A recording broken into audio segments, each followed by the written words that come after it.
now what happens in case of perfectly inelastic collision? So what happens is law of conservation of momentum is valid. Okay, it is valid, and the two bodies stick with each other. Okay, two bodies stick with each other. So it simplifies our life because see what happens. Suppose first body is moving with velocity u1, second one is moving with velocity u2, and they stick together. So now this is like one body only which is moving with some velocity v. So just use law of conservation of momentum. m1 u1 plus m2 u2 is m1 plus m2 times v, because this is one body which has velocity v. Okay, so its mass will be equal to m1 plus m2. Two bodies are stuck together. Then you want to find out final velocity. Move that m1 plus m2 on this side. So you get v equals to m1 u1 plus m2 u2 divided by m1 plus m2. So this formula is simple. Okay.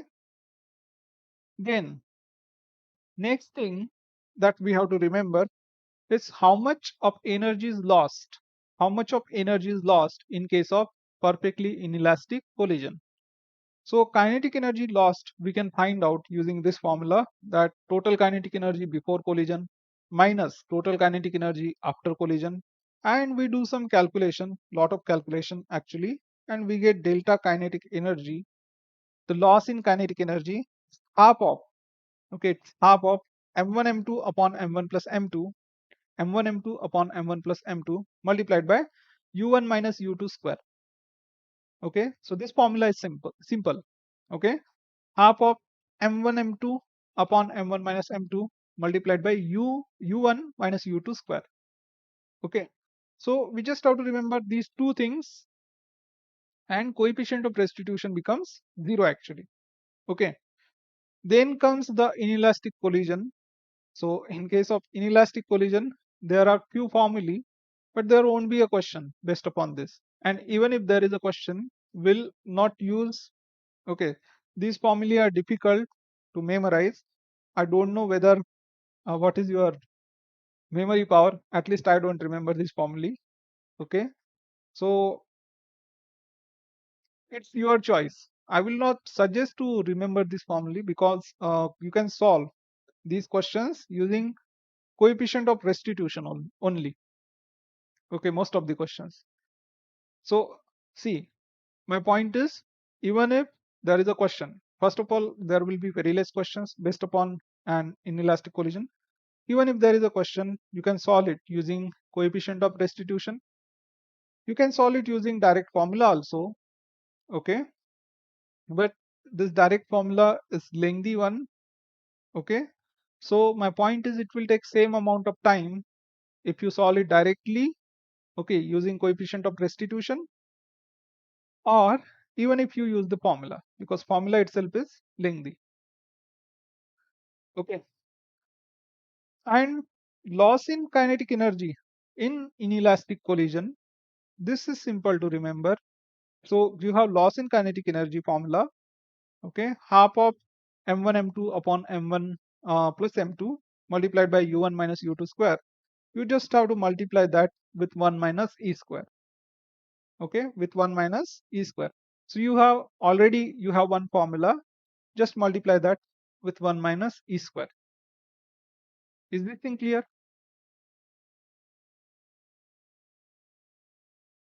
Okay.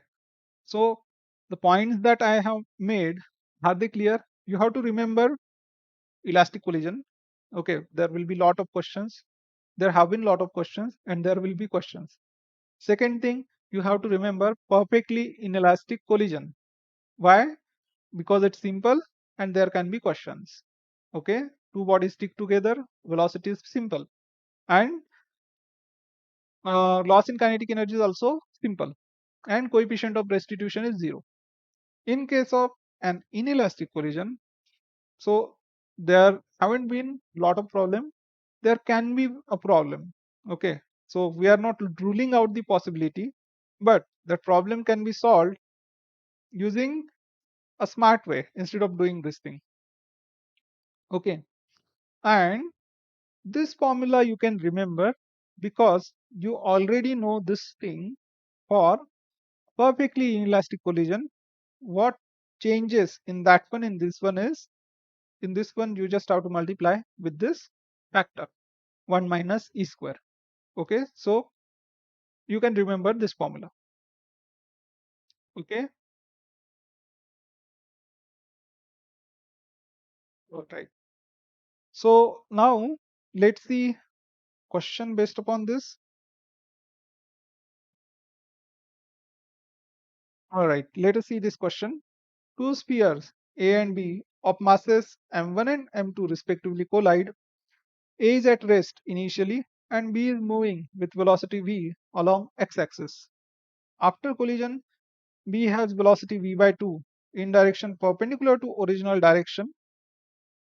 The mass A moves after collision in direction. So tell me, what can we do?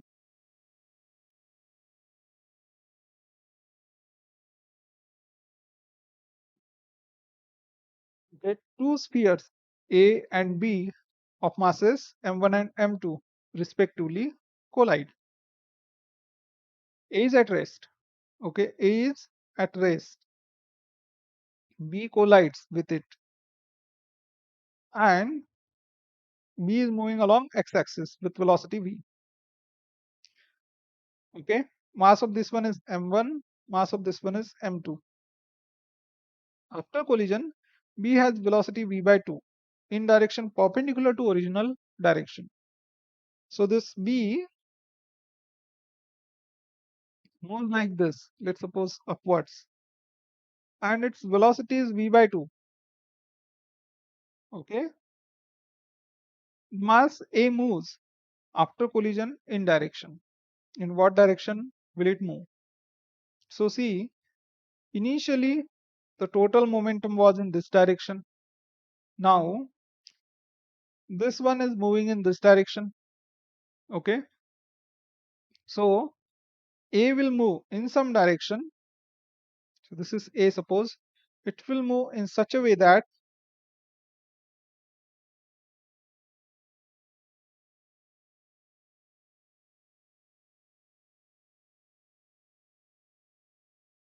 its momentum,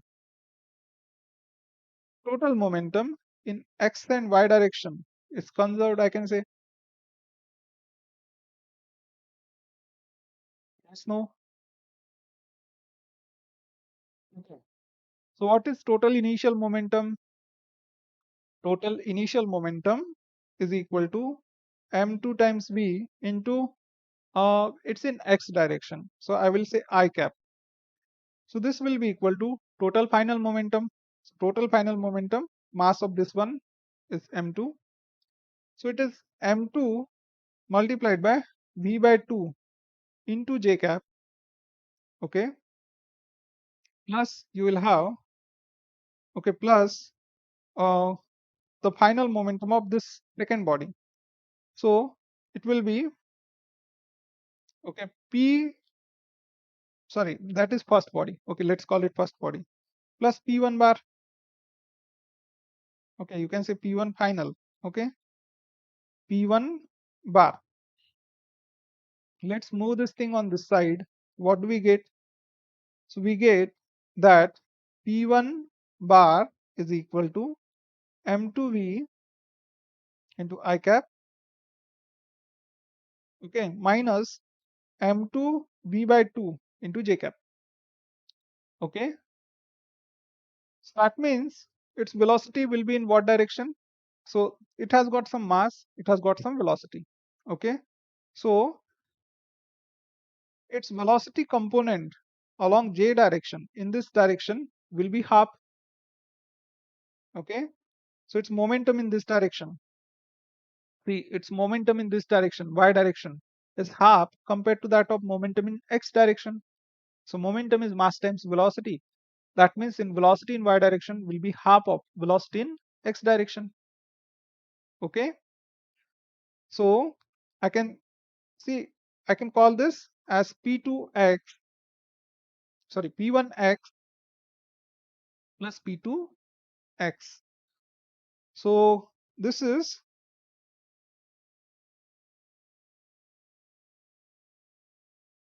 P1x and P2, sorry, what did I do? It's P1y, right? P1x, P1y. Okay. What is ratio of P1y2? P1y2, P1x minus half, right? This is minus of m2 times v by 2, and this is m2 times v. So ratio, if you take, it is equal to minus half. Okay. So suppose this angle is theta. Suppose this angle is theta. So I can say theta equals to tan inverse of what? P1y upon P1x. And what is that? P1y upon P1x is equal to minus half. Okay. So that's why it is, its answer is what? So option D, tan inverse of minus half to the x-axis. Is it clear? Yes, no? Okay. If something is not clear, you can ask me. I can explain once again. Okay. All right. Let's see next question. A mass m moving horizontally along x-axis with velocity v collides and sticks to mass 3m moving vertically upward with velocity 2v. The final velocity of the combination is, tell me.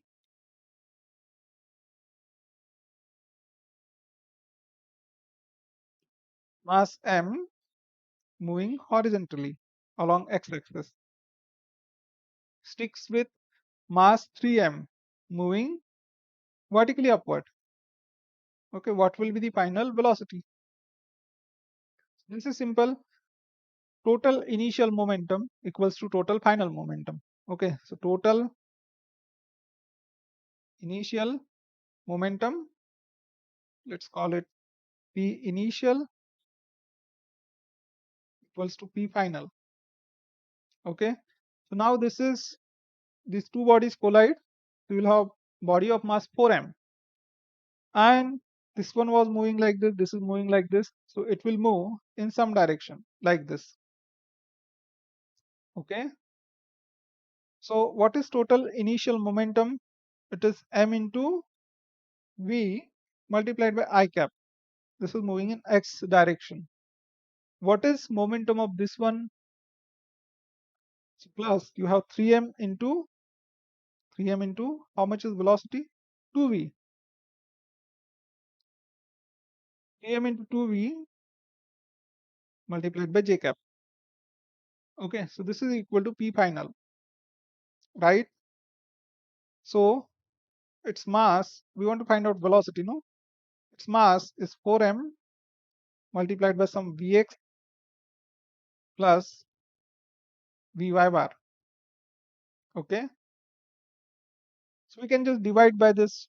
Okay, we don't want Vx and Vy separately.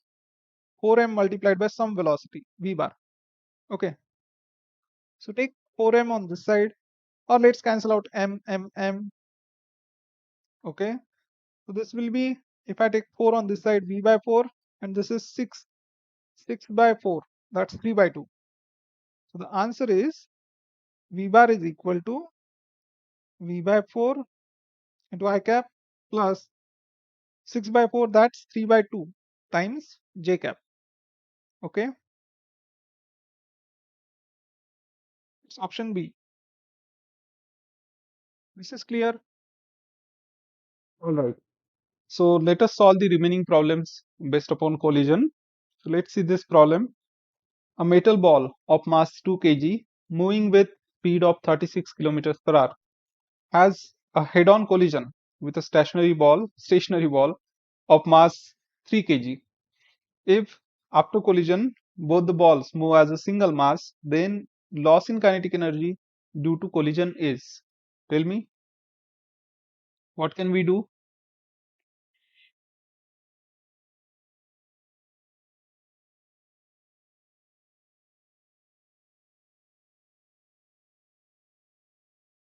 There is a direct formula, okay, for loss in kinetic energy. What is that? Delta K half of m1 m2 m1 m2 upon m1 plus m2 multiplied by u1 minus u2 square. Good. This is the direct formula. Okay. So we don't have to think anything, and if we just substitute values in this one, okay, we'll get the answer, right? So now, if in case you don't remember this formula, what you can do is you can find out kinetic energy of this body. Okay, what is its initial velocity? I will solve in that way. Okay, you can verify the answer. If you just substitute the values, you will get the same. So see, mass is 2 kg, it's moving with the speed of 36 kilometers per hour. So first of all, we have to convert this 36 kilometers per hour to meters per second. So how much is it? So 36 multiplied by, this is u. Okay, 35 by 18. So that is 10 meters per second, right? Then initial kinetic energy, I can say initial kinetic energy KEI is equal to half of m, or let's call it m1 into u1 square. Okay, because other body is at rest. Okay, so u1 is 10, so this is half of 2 multiplied by 10 square, that's 100. Okay, then after the collision, two bodies stick together and move as okay, move as a single mass. So here you can apply law of conservation of momentum, right? You can apply law of conservation of momentum, and applying the law of conservation of momentum, what do you get? You get m1 u1 plus m2 u2 is equal to m1 v1 plus m2 v2. Okay, then u2 is 0, so this term is 0. That means you have m1 u1, that's 2 multiplied by how much? 2 multiplied by 10 is equal to, now here v1 and v2 will be equal. Okay, so we can just say it is m1 plus m2 multiplied by v, because the two bodies stick together and move as a single mass. Okay, so that is 2 plus how much? 3. 2 plus 3 multiplied by v, so 5 times v, right? So take that 5 on this side, so what do we get? 10 divided by 5 is 2, 2 times that 2 is 4, so we get v equals to 4.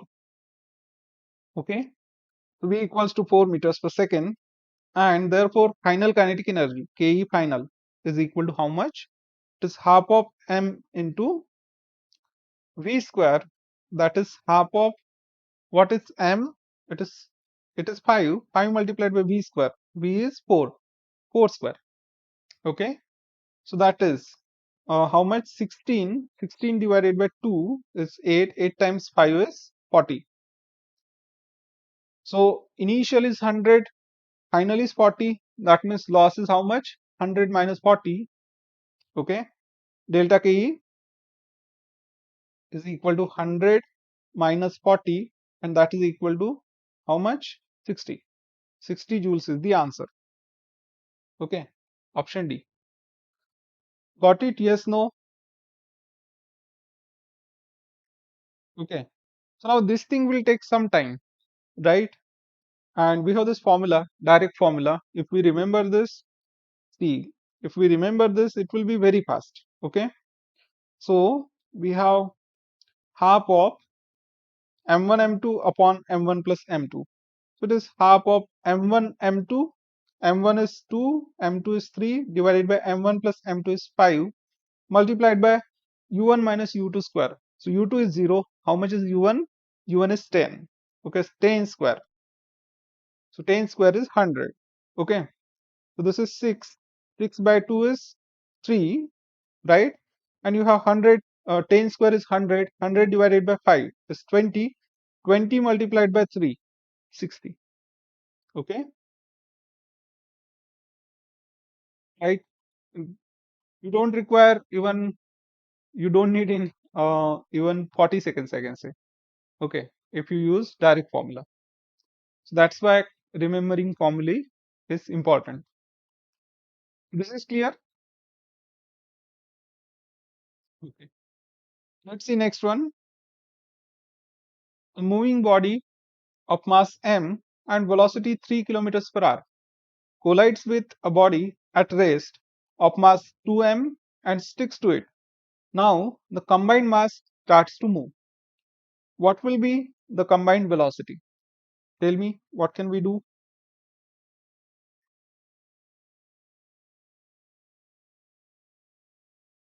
Right. m1 u1 is equal to m1 plus m2 multiplied by v, and therefore v is equal to m1 upon m1 plus m2 multiplied by u1. That is, m1 is how much? M2 is 2m, so m1 plus m2 is 3m. And how much is u1? It's 3 kilometers per hour. So times 3. So this 3 gets cancelled, right?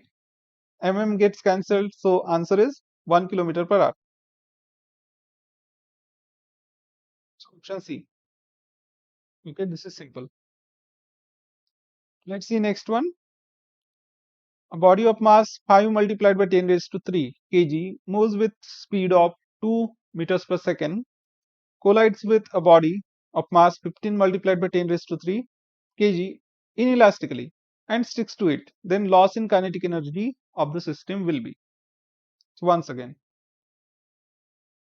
what's the formula? Delta K equals to half of m1 m2 divided by m1 plus m2 multiplied by u1 minus u2 square. So second body is not moving, just u square, okay, or u1 square.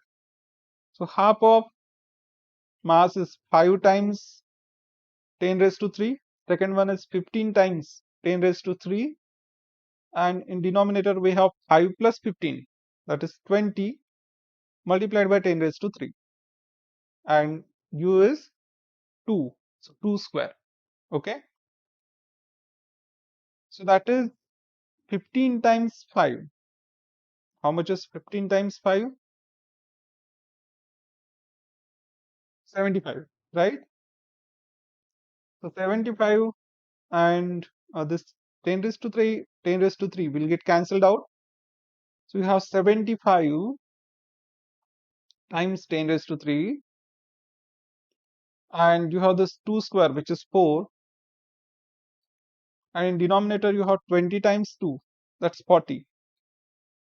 So this will cancel out, you will have 10 here, it's 10 raised to 2, okay, 75 times 10 raised to 2, right? Or you can say 7.5 times 10 raised to 3. 7.5 kilojoules. This is the answer. Okay. So simple questions. Let's see next one. One object of mass 20 kg is moving with speed of 10 meters per second in west direction, and another object of mass 10 kg is moving with 15 meters per second in north direction. Both collide and stick together. Choose the correct alternative. Option A, the kinetic energy is conserved as it is inelastic collision. Option B, there it should be THEIR there, right? The kinetic energy is conserved as it is elastic collision. Option C, the momentum is conserved as it is inelastic collision. And option D, the momentum is conserved as it is elastic collision. Tell me,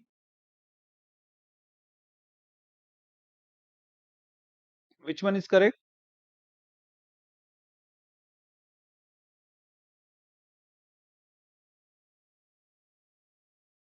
What happens in inelastic collision? Is this inelastic or elastic, first of all? It is inelastic. Okay. The reason is, yeah, so momentum will, I'm sorry, momentum will be conserved. That's correct. Okay. In inelastic collision, bodies stick and move together. Okay. So it's option C. Their momentum is conserved as it is an inelastic collision. Let's see next one. Two objects of mass m each moving with speed u meters per second collide at 90 degrees, then final momentum is. Tell me, what can we do?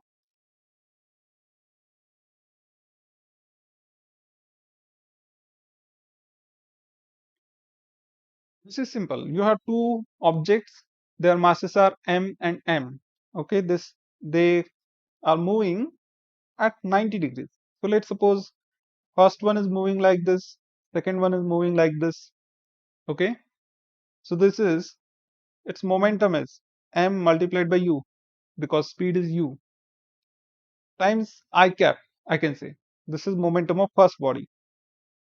Momentum of second body p2 is equal to m u multiplied by j cap. They are moving perpendicular to each other, one along x, one along y.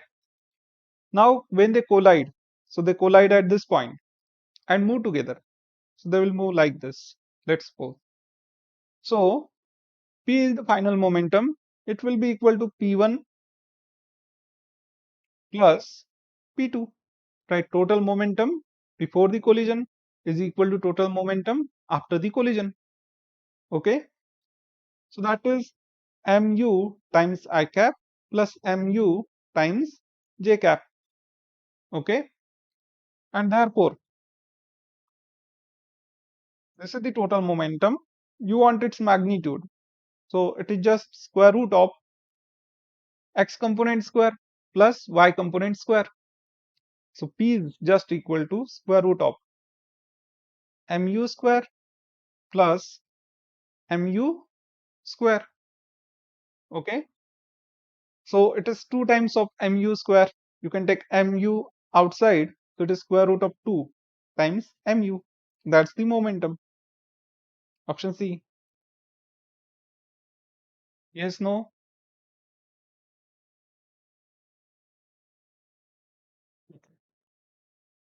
Let's see next one. A body of mass 4 kg moving with velocity 12 meters per second collides with another body of mass kg at rest. If two bodies stick together after collision, then the loss of kinetic energy of the system is. Okay, this is again same formula. Okay, bodies stick together. So delta K is half of m1 m2 divided by m1 plus m2 and multiplied by u square, right? Because second body is at rest. So u1 square only. So that is half of m1 m2 is 4 times 6 divided by m1 plus m2 is 10 multiplied by 12 square. So 6 times 4. Okay, let's divide this. So this is 12. Okay, so you have 12 square is 144. So 12 multiplied by 144 divided by 10, right? So tell me, so it will be 1.2 times 144. Okay, let's check which of the options. So it can't be this, it can't be this, it is not 0. Okay, this is just 144. We want 1.2 times 144. This is double of 144. So it can't be this. Okay, it's not 0. So it is option C, right? Okay. Let us see next question. Which of the following is not an example of perfectly inelastic collision? A bullet fired into a block. A bullet gets embedded into block. Option B, capture of electrons by an atom. Option C, a man jumping onto a moving boat. And option D, a ball bearing striking another ball bearing. Tell me. So option D, right? Because if two bearings will strike each other, what will happen? They will not stick, most probably.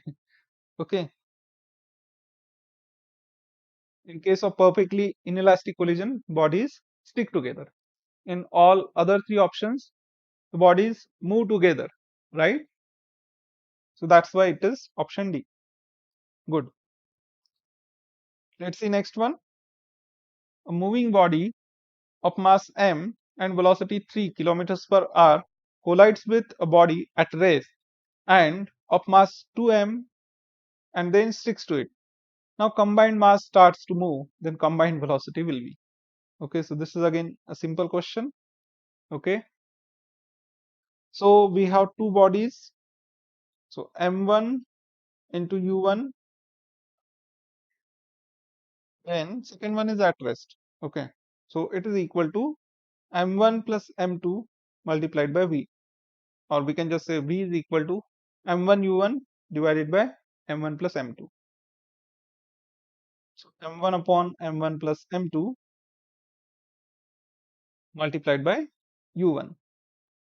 Okay, so it's m divided by m plus 2m, 3m, and this is, oh, I think this is repeated, or I have taken it twice. So this 3 gets cancelled. Okay, so it is 1 kilometers per hour, right? It is option D. Yes, no? Okay. So this is from some other exam. So I guess that 1 kilometers per hour was at this position. Check. Yeah, this was that problem, no? So this is from AIPMT 1996. Okay, earlier version of NEET, we can say. This is from some other exam. Don't know the date. Okay, so yeah, taken from either AIPMT to this exam or from this exam to AIPMT. All right, let's see next one. A ball falling freely from a height of 4.9 meters per second hits a horizontal surface. If E is 3 by 4, then ball will hit the surface second time after. Tell me.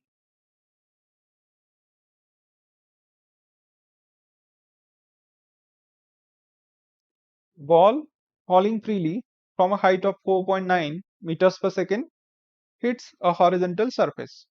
Ball is falling freely. If E is equal to 3 by 4, coefficient of restitution is 3 by 4, then the ball will hit the surface second time. What can we do?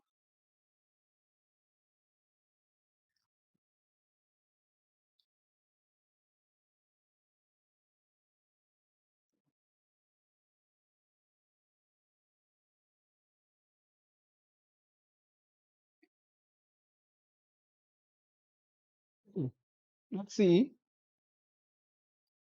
Ball is falling freely. So suppose this is the ball, falls freely and hits the horizontal surface. Okay. So this unit is wrong. It is 4.9 meters. It is falling from height of 4.9 meters. So it will hit the ground with some velocity. Tell me that velocity.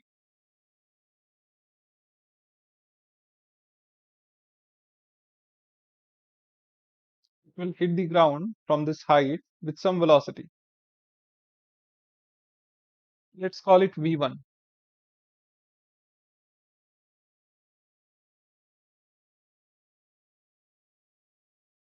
It is released from some height. Okay. v1 will be just equal to square root of 2g h. Okay. And then, yes, no.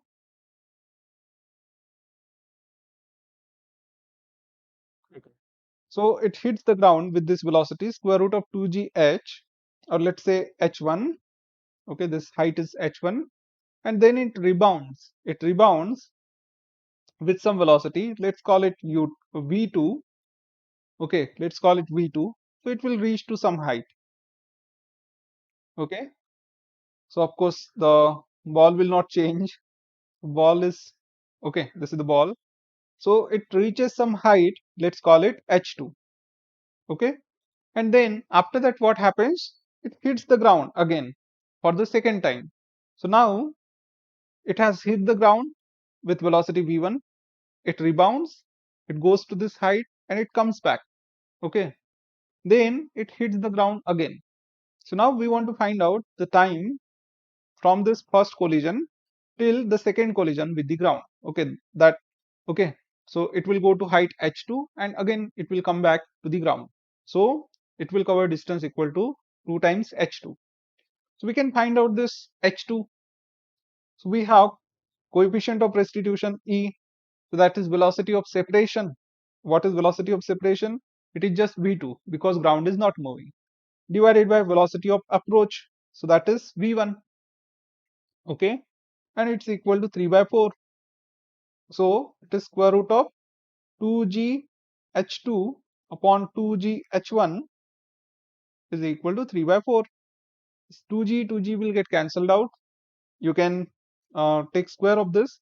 So it will be 9 divided by 16 is h2 upon h1, and therefore we get h2 equals to 9 by 16 multiplied by h1. Okay, h2 is 9 by 16 multiplied by h1. h1 is 4.9. Okay, so let's keep it like this. Now see how much time will it take to go till this height. You can use the formula h is equal to what, half of gt square. Okay, so it hits the, sorry, it is moving with this velocity, no? So at highest position, okay, at highest position its velocity will become 0. So let's use that formula because there we have only one term, v is equal to u plus at. Okay, so at this point I said we can use this formula, s is equal to ut plus half at square.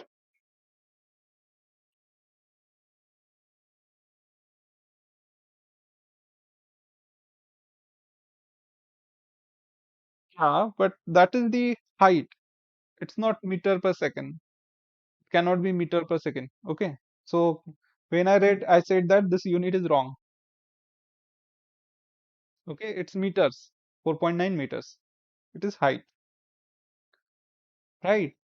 So now it is moving with some velocity v2 from this point. So at the topmost position what will happen, its velocity will become 0. So we can say v is equal to v2 minus gt. Okay, and this v is 0, so it is v2 minus gt is equal to 0. So you can say gt is equal to v2. Okay, oh but I found h2, right? Actually I should have found v only. I have taken a longer route, sorry.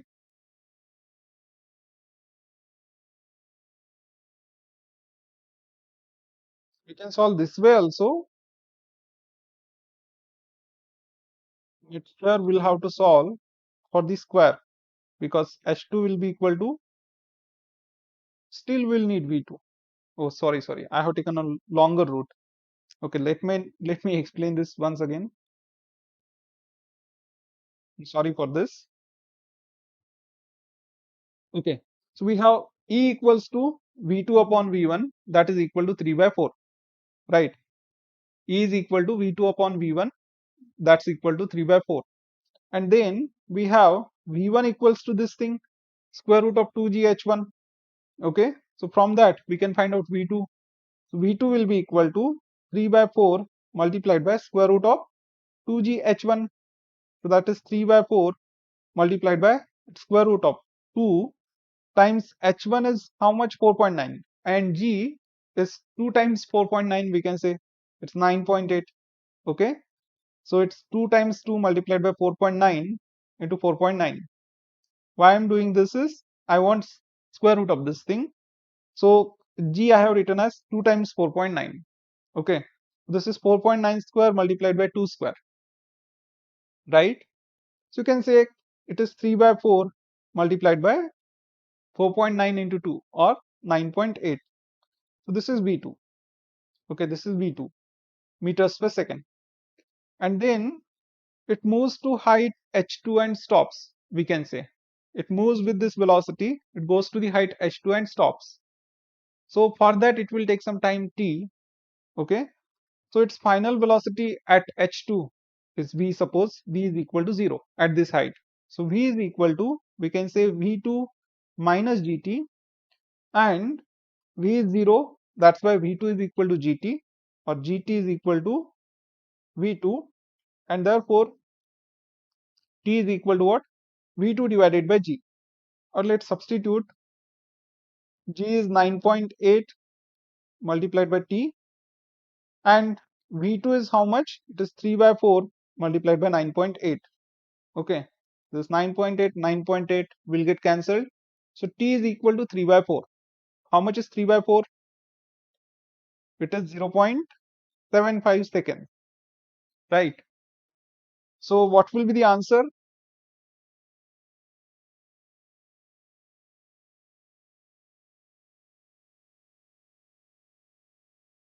It will be twice of that. It goes to this height and again it comes back. So time of ascent and time of descent is equal, right? So it will take 0.75 seconds to go to the top, and more, that much more time, okay, same time to come back. Okay, so it will hit after 0.75 times 2, that is 1.5 seconds. This is the answer, option B. Is it clear? Okay. Or is there any confusion? You can ask.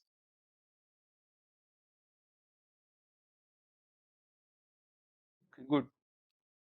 Let us see next one. In two separate collisions, the coefficients of restitutions E1 and E2 are in the ratio of 3 is to 1. In first collision, the relative velocity of approach is twice the relative velocity of separation. Then, the ratio between relative velocity of approach and relative velocity of separation in the second collision is. So, E1 is to E2 is given to be 3 is to 1. In first case, the relative velocity of approach is twice the relative velocity of separation. Okay, so what is E? It is velocity of separation, okay, v2 minus v1 divided by velocity of approach, u1 minus u2. And it's given that what is twice? The velocity of approach is twice to that of velocity of separation. So this is given that velocity of approach is twice. u1 minus u is twice as that of v2 minus v1. So we can say this is equal to 2 times v2 minus v1. v2 minus v1 will get cancelled out, and E1 will be equal to then 1 by 2. Okay. So therefore, we can put that here. We can put that here. And what do we get? 1 by 2 E2 is equal to 3 is to 1. And therefore, E2 is equal to what? E2 is equal to, we get 1 by 6. Right? E2 on this side is 1 on this side, 3 on this side. So it will be 1 by 6. So therefore, what is question? The ratio between relative velocity of approach and relative velocity of separation. So this is relative velocity of separation, v2 minus v1 divided by u1 minus u2. Okay, this thing. But we want opposite of that. So this is 1 by 6. We want velocity of approach divided by velocity of separation. So it will be 6 by 1. Okay, we want this u1 minus u2 divided by v2 minus v1. So it will be 6 is to 1. So what is the answer? 6 is to 1. This is clear? Okay. Let's see next one. A sphere of mass m moving with velocity u collides with another stationary sphere of same mass. If E is coefficient of restitution, the ratio of final velocities of first and second sphere is. So you have two spheres, their masses are equal, right? A sphere of mass m moves with some velocity, collides with another sphere of the same mass. Masses are equal. Okay, and coefficient of restitution is E, right? The ratio of final velocities of first and second sphere is. Okay, so what will happen? This is first sphere collides with the second sphere. Okay, so mass of first one is m, its velocity is u, and second one is stationary. Second one is stationary. Okay, so m times u is equal to, so after collision, what happens? They are not sticking together. It's not given. So we can say it will be m times v1 plus m times v2. Okay, mass of both of them is equal. It is m. So m can be cancelled out. So we get u equals to v1 plus v2, right? And what else is given? So coefficient of restitution is given, that is E. What is E? E, we know it is equal to v2 minus v1 divided by u1 minus u2. Okay, and u2 is 0, this is 0, and u1 is equal to u. So what do we get? v2 minus v1 divided by u. This is v2 minus v1 upon u. Okay, so this is right. And what do we want? We want ratio of final velocities of first and second sphere. So we want first and second sphere. So v1 divided by v2. Okay, we want v1 divided by v2. What can we do? So we can substitute u equals to v1 plus v2 here. Right, this is from equation 1. I can say u is equal to v1 plus v2. So v2 minus v1 upon you have v1 plus v2, and then I know a trick which is known as componendo dividendo. Do you know componendo dividendo?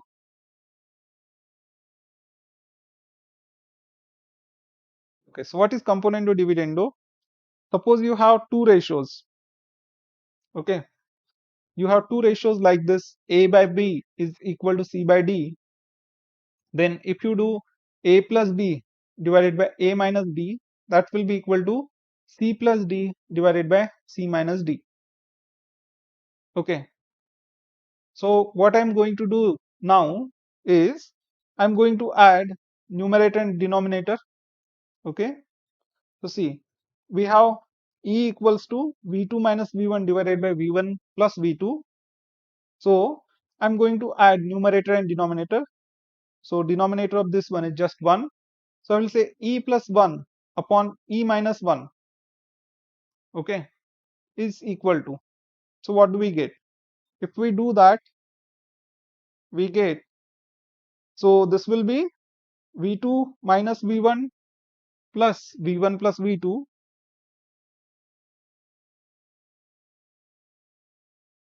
okay, going out, and in denominator you will have v2 minus v1 minus v1 plus v2. So see why I am doing this. So in numerator this v1 will get cancelled. So you will have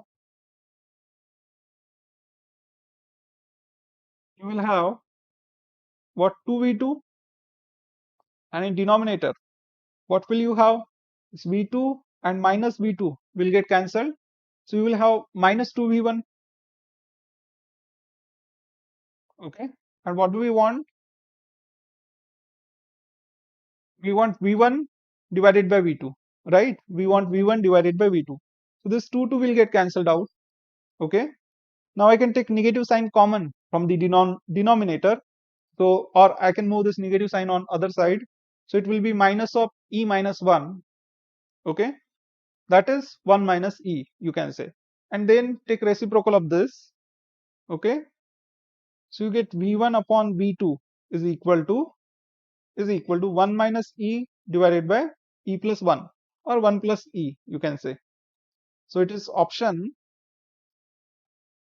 B. Is it clear?